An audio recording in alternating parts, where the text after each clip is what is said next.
Shalom, shalom, bien-aimés. Que la grâce du Seigneur soit avec vous. Je suis reconnaissant de cette nouvelle journée que le Seigneur nous donne de vivre et je prie que vos attentes et vos désirs soient comblés au nom de Jésus. Amen. Euh, c'est avec joie que je vous retrouve ce matin pour partager encore la parole de Dieu. Alléluia.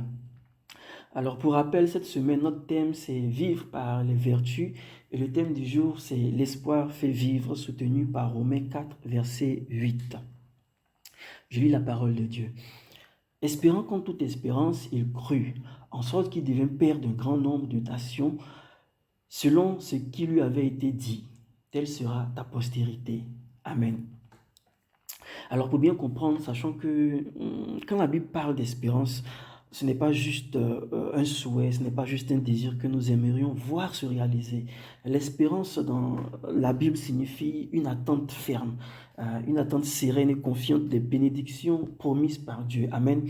Et nous avons ce fondement même dans Hébreux 11 qui définit la foi. Dit, or, la foi est une ferme assurance des choses qu'on espère. Alléluia. Donc, avant d'avoir l'espérance, nous avons la foi, ou bien nous devons avoir la foi.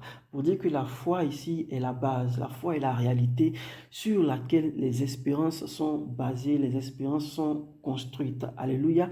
Et le chapitre 4 que nous avons lu, en fait, tout le chapitre 4 de Romains parle en fait de la justification par la foi et non par les œuvres. Alléluia.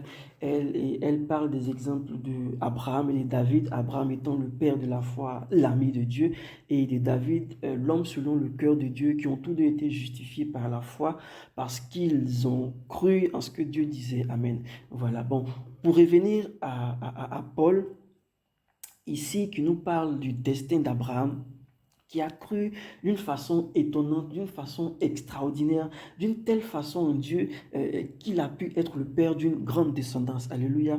Espérant contre toute espérance. Que veut dire espérer contre toute espérance? Espérer contre toute espérance, c'est vraiment croire au-delà, au-delà du raisonnable, au-delà de ce qu'on peut penser, de ce qu'on peut espérer, au-delà de la limite du naturel. Alléluia. Et l'histoire d'Abraham est une belle histoire qui peut nous aider à comprendre davantage. L'histoire raconte que Dieu a promis à Abraham qu'il ferait de lui une grande nation, qu'il le bénirait, qu'il rendrait son nom grand et tout ça, et qu'il ferait de lui une source de bénédiction. Alléluia. Et cette promesse-là, elle a été faite à Abraham non parce qu'il avait obéi à la loi, mais parce que Dieu l'a considéré comme juste à cause de sa foi. Amen. Donc, projetons-nous, Abraham, il a pris la route sans savoir ce qu'il attendait, sans savoir où il allait, mais simplement parce que Dieu le lui a demandé. Alléluia. Parce qu'il avait confiance en Dieu et il savait que Dieu l'attendait ailleurs, dans un avenir que lui-même il ignorait, mais que Dieu connaissait. Donc il s'est mis en marche. Alléluia. C'est cette foi-là qui produit des résultats. C'est cette confiance aveugle que nous plaçons en Dieu, qui nous rend féconds et qui nous fait passer à une autre dimension de nos vies. Alléluia. Donc, il n'y avait plus d'espoir. Et pourtant, Abraham a continué d'espérer. Il a espéré parce qu'il a cru en Dieu. Là où tout semblait fermé, là où tout semblait obscur, là où il n'y avait plus de chemin. Alléluia. Donc, croire en Dieu, ce n'est pas seulement croire que Dieu existe, alléluia. C'est vraiment croire en ce qu'il dit, c'est croire en sa parole, alléluia. Et Abraham croyait en Dieu, il faisait confiance en Dieu, comme il faisait confiance à quelqu'un, comme quelqu'un qu'il connaissait, alléluia. Et il savait que Dieu ne manque jamais ses promesses. Il était totalement convaincu. Je ne sais pas comment ni pourquoi, mais il était totalement convaincu que ce que Dieu a promis, il était puissant pour l'accomplir. Alléluia. Et c'est de cette certitude-là que nous avons besoin, parce qu'elle l'a amené à croire que même malgré la faiblesse naturelle de son corps, malgré sa vieillesse, il était confiant que Dieu pouvait lui donner un fils. Alléluia. Et même plus tard, lorsqu'il a obéi à Dieu en offrant Isaac, il croyait encore que Dieu pouvait ressusciter son fils d'entre les morts. Amen. Et Dieu a besoin de ce type de confiance, il a besoin de ce type de foi-là pour marcher avec nous. Alléluia. Nous devons retenir que la force de notre foi La force de notre espoir dépend vraiment de celui en qui elle est placée, de celui en qui il est placé, cet espoir. Alléluia. Dans notre cas ici, notre espoir, notre espérance est placée en Jésus. Amen. Et c'est une grâce que notre espoir soit placé en Jésus, parce que Jésus, il est...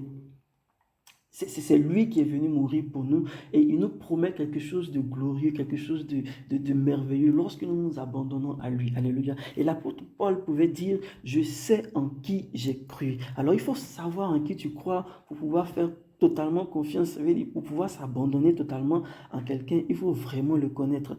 Donc, c'est une invitation aussi pour nous à vraiment connaître Jésus. Il n'y a aucun moyen plus fiable de connaître Jésus que dans sa parole. C'est donc une invitation à lire continuellement sa Bible afin d'en découvrir les mystères et afin d'en découvrir la personnalité et ce que vraiment Jésus veut nous communiquer. Amen.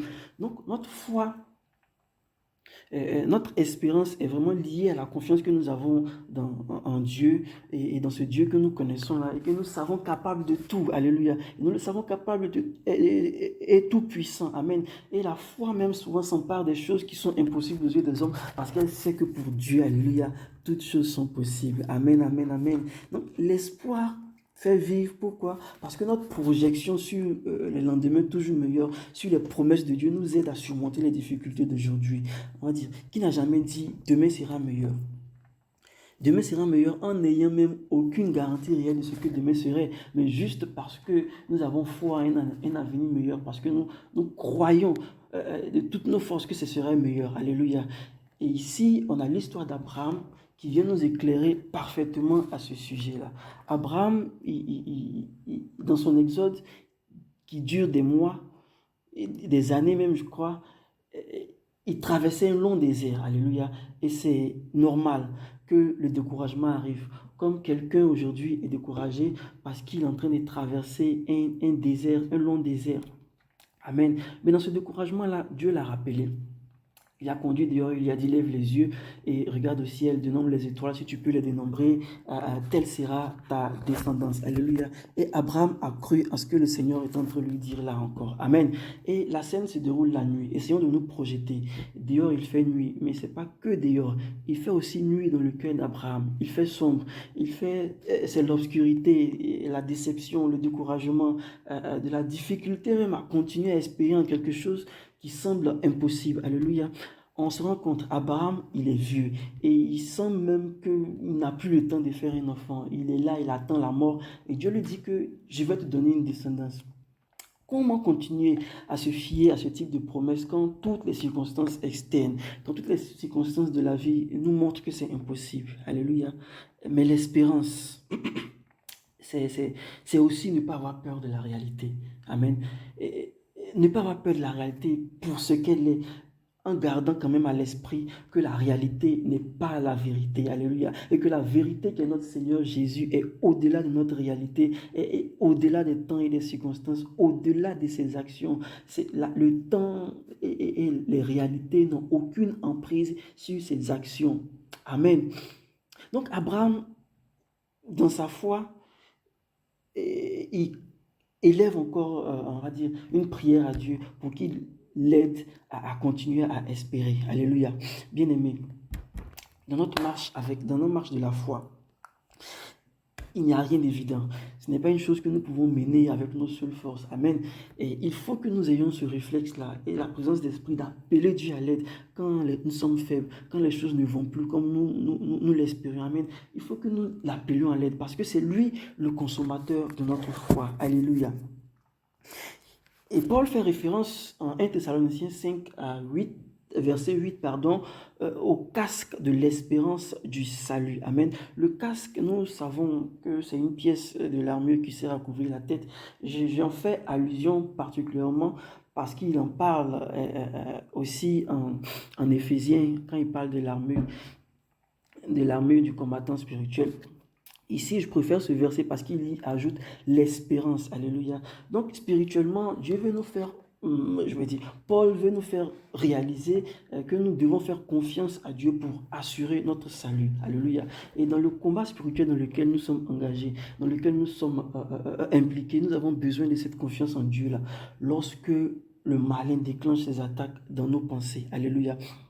Ce casque-là serait là pour nous protéger.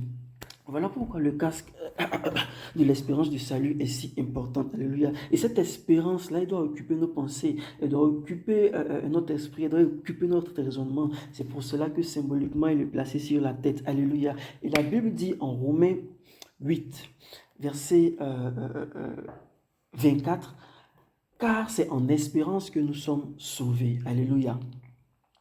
Bien-aimé, Christ est notre espérance. Et Christ, il est la vie. Et si nous croyons en lui avec fermeté, si nous croyons et que nous obéissons à ses commandements, alléluia, il nous promet de nous faire bénéficier de sa vie en abondance et de sa vie éternellement, alléluia. Bien-aimé, si tu m'écoutes ce matin, si tu m'écoutes aujourd'hui, à n'importe quelle heure à laquelle tu entends cette note et que tu sais que tu n'as pas encore choisi de faire entièrement confiance à Jésus, que tu sais que tu n'as pas encore choisi Jésus comme ton Seigneur et ton Sauveur, il est encore temps de prendre la bonne décision. Alléluia. Jésus n'est pas les bras fermés. Il est là. La Bible dit qu'il est à la porte de notre cœur et il frappe. C'est-à-dire que ses bras sont ouverts et il n'attend que nous fassions le premier pas. Alléluia. Que Dieu vous bénisse et que vous passez une excellente journée dans le nom de Jésus. Amen. Pasteur Steve.